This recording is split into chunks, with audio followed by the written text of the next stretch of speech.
Bapak Ibu rahmati Allah Subhanahu wa taala, ada satu persepsi yang nampaknya harus diluruskan tentang kepemimpinan di dalam Islam. Baik. Ada orang mengatakan kalau Rasulullah ini adalah pemimpin negara. Betul? Ada yang berkata demikian. Rasulullah SAW adalah pemimpin negara. Jadi dia menyamakan kalau wilayah atau area kepemimpinan Rasulullah itu sama dengan negara. Masya Allah, demi Allah. Tolong saksikan Bapak Ibu, itu fitnah. Kalau bukan karena berangkat dari kebodohan, itu adalah fitnah. Rasulullah SAW ini adalah rahmat bagi semesta alam. Sebab Allah cinta kepada Rasulullah SAW, Allah ciptakan langit dan bumi. Jauh sebelum langit dan bumi Allah ciptakan, 50.000 sebelumnya Allah ciptakan dulu cahaya Rasulullah SAW. Allah menyatakan dalam salah satu nas ini disebutkan, aku akan menciptakan makhluk yang terbaik. Terbaik dari segi fisik, terbaik dari segi akhlak. Dan aku akan menamakannya seseorang yang terpuji, Muhammad. Aku akan menjadikannya sebagai solusi dari semua kesulitan di muka bumi. Maka aku akan melahirkannya nanti di akhir zaman. Maka manusia yang pertama diciptakan bukan Nabi Adam. Manusia yang pertama kali Allah ciptakan adalah Rasulullah Muhammad sallallahu alaihi wasallam. Bukan Nabi Adam.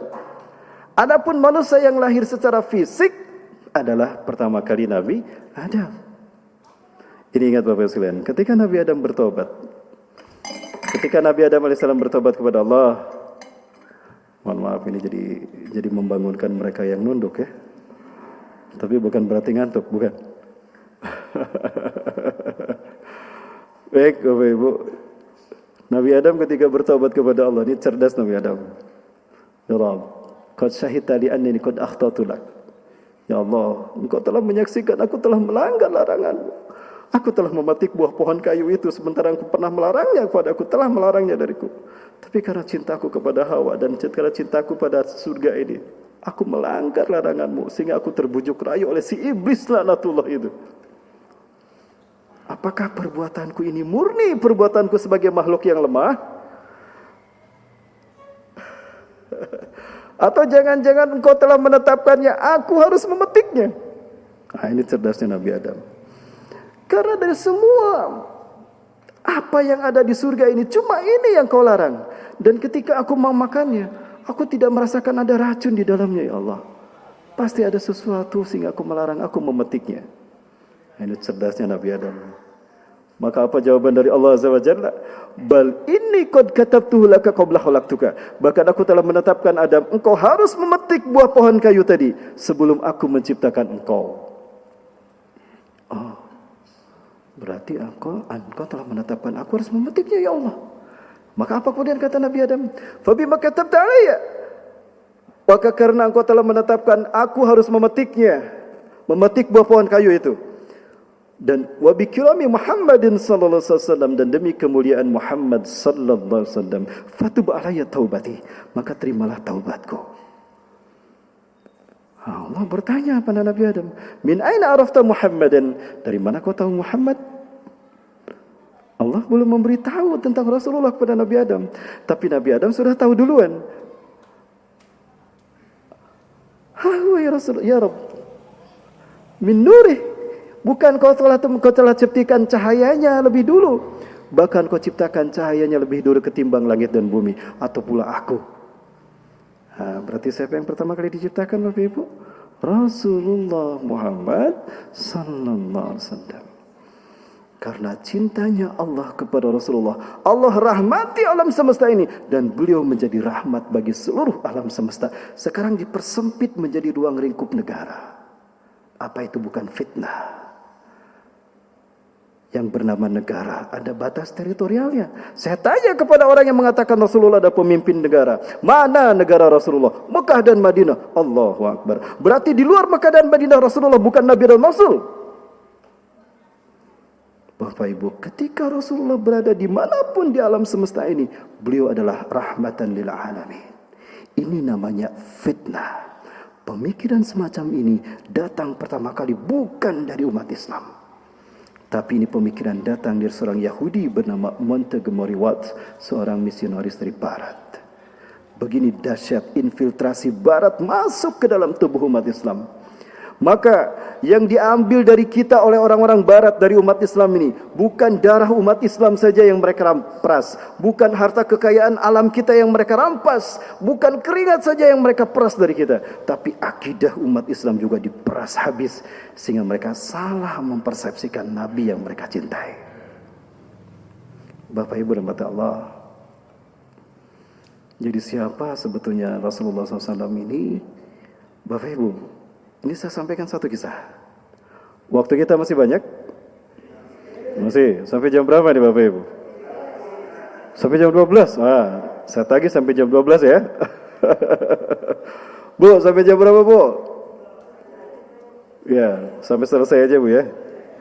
Siap sampai selesai? Ya, baik, saya selesaikan sampai subuh. Ya. Suatu hari ini kita bedakan pemimpin, persepsi kepemimpinan di dalam Islam. Pemimpin di dalam Islam bukan penguasa. Sekali lagi, pemimpin di dalam Islam bukan penguasa. Karena yang berkuasa itu Allah. Maka jika ada yang mengatakan pemimpin kita penguasa, itu salah. Baik. Saya tanya nih sama Bapak Ibu sekalian, tapi mohon maaf, ini hanya mencoba untuk mempersepsikan yang benar. Hari ini yang paling berkuasa di dunia ini siapa Bapak Ibu? Iya, siapa Pak? Amerika ya? Amerika.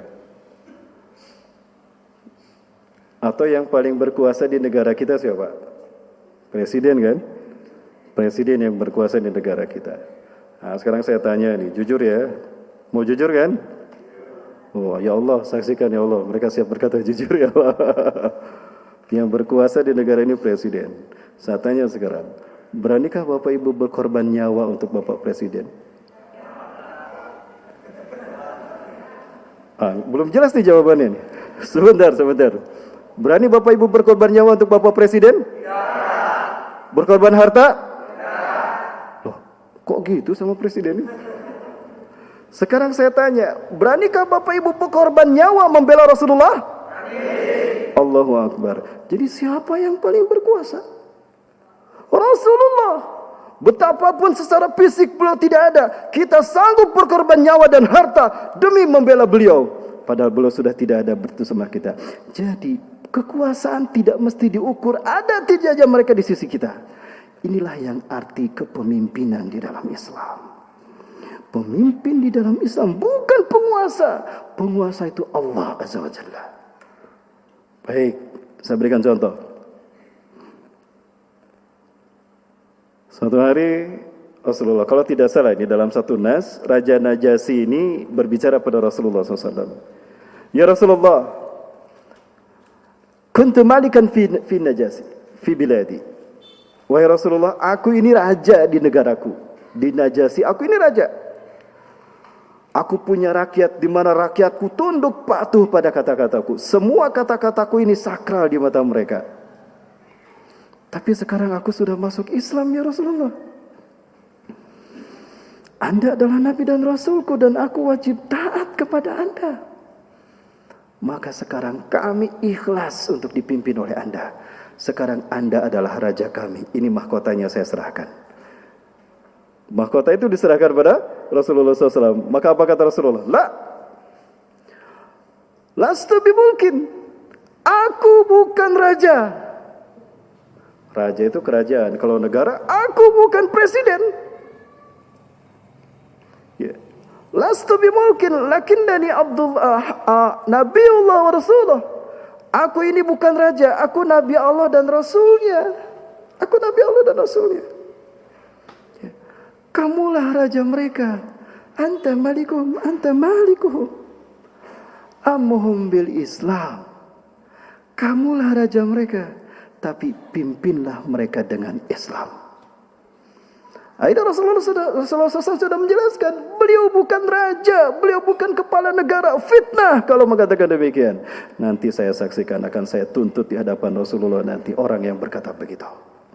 Mudah-mudahan Rasulullah menjadi saksi buat saya. Saya akan somasi dia di hadapan Allah nanti. Dia menghinakan Rasulullah.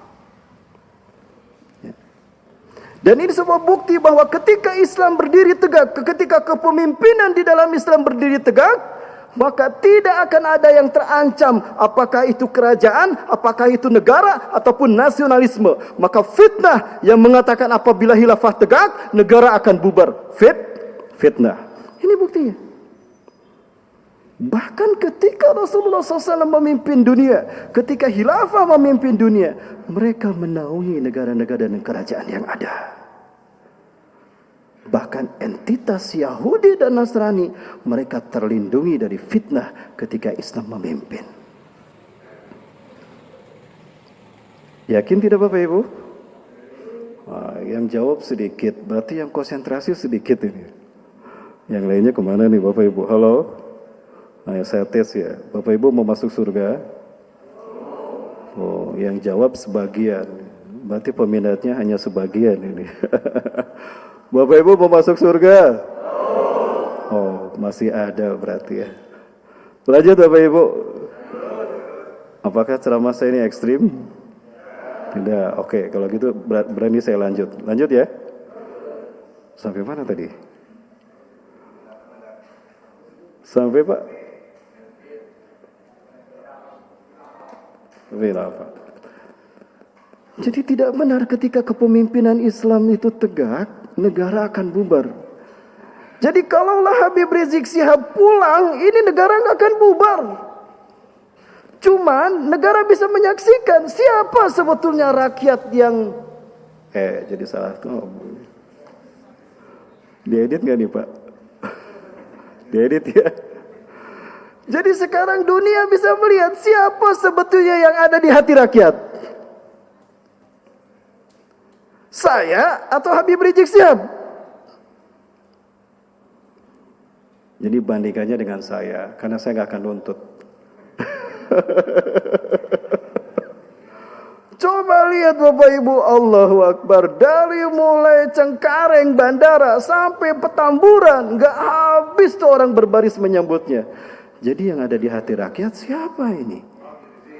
Saya apa Habib Rizik Syihab? Tuh kan Habib Rizik. Ya nggak apa-apa, saya nggak akan kesinggung Pak. Kan yang nanya saya nggak bilang presiden kan? Nah inilah kepemimpinan di zaman. Jadi sehebat apapun tipu daya itu ada, Allah tidak akan pernah lengah Bapak Ibu. Ini keyakinan yang harus kita tanamkan. Betapapun kezaliman merajalela, Allah tidak pernah lengah. Allah sedang menguji tauhid rububiyah kita. Allah bukan patung. Allah tidak diam saja. Ya, Allah sudah menyatakan itu. Di dalam Quran surat Ibrahim tuh. Saya lupa lagi nih, surat Ibrahim ayat keberapa? Bunyinya begini. وَلَا تَحْسَبَنَّ اللَّهَ غَافِلًا عَمَّا يَعْمَلُ الظَّالِمُونَ إِنَّمَا يُؤَخِّرُهُمْ لِيَوْمٍ تَشْخَصُ فِيهِ الْأَبْصَارُ. وَلَا تَحْسَبَنَّ اللَّهَ, dan jangan kamu sekali-kali mengira Allah lengah, Allah buta, Allah tuli menyaksikan apa yang terjadi di muka bumi akibat perbuatan zalim. Apa yang dilakukan orang-orang zalim di muka bumi, Allah tidak lengah. Allah menyaksikan apa yang dilakukan orang-orang zalim di muka bumi ini. Dan ketika mereka merajalela, bukan berarti Allah membiarkannya, tidak. Innama yu'akhiruhum liyaumin tashkhasu fihi al-absar. Sesungguhnya Allah sedang menangguhkan mereka sampai pada satu hari di mana mata mereka terbelalak. Betapa tipu daya mereka hancur, tidak ada artinya sama sekali. Ini Bapak Ibu. Jadi saya sedang menunggu seperti apa kuasa Allah yang akan diturunkan. Karena saya yakin Allah yang saya sembah hari ini adalah Allah yang memadamkan, yang mendinginkan api ketika Nabi Ibrahim dibakar. Betul? Karena saya yakin Allah yang saya sembah, yang kita sembah hari ini adalah Allah yang menurunkan kuasanya melalui tongkat Nabi Musa, belah tu lautan dan tenggelam Fir'aun dengan kezaliman dan kesombongannya. Allah yang hari ini saya sembah adalah Allah yang telah mempermalukan Namrud di hadapan rakyatnya. Betapa sombong dia mengaku Tuhan, namun dia kalah mati oleh seekor nyamuk. Maka saya yakin ketika Allah yang saya sembah hari ini masih ada dan tetap akan ada, maka mukjizat itu tidak akan pernah terhenti selama hak dan batil itu tetap berperang. Betul? Dan saya yakin ketika hak dan batil berperang, maka yang menang adalah hak, betapapun kita tidak menyaksikannya. Allahu Akbar. Waduh, sebentar, ekstrim gak nih?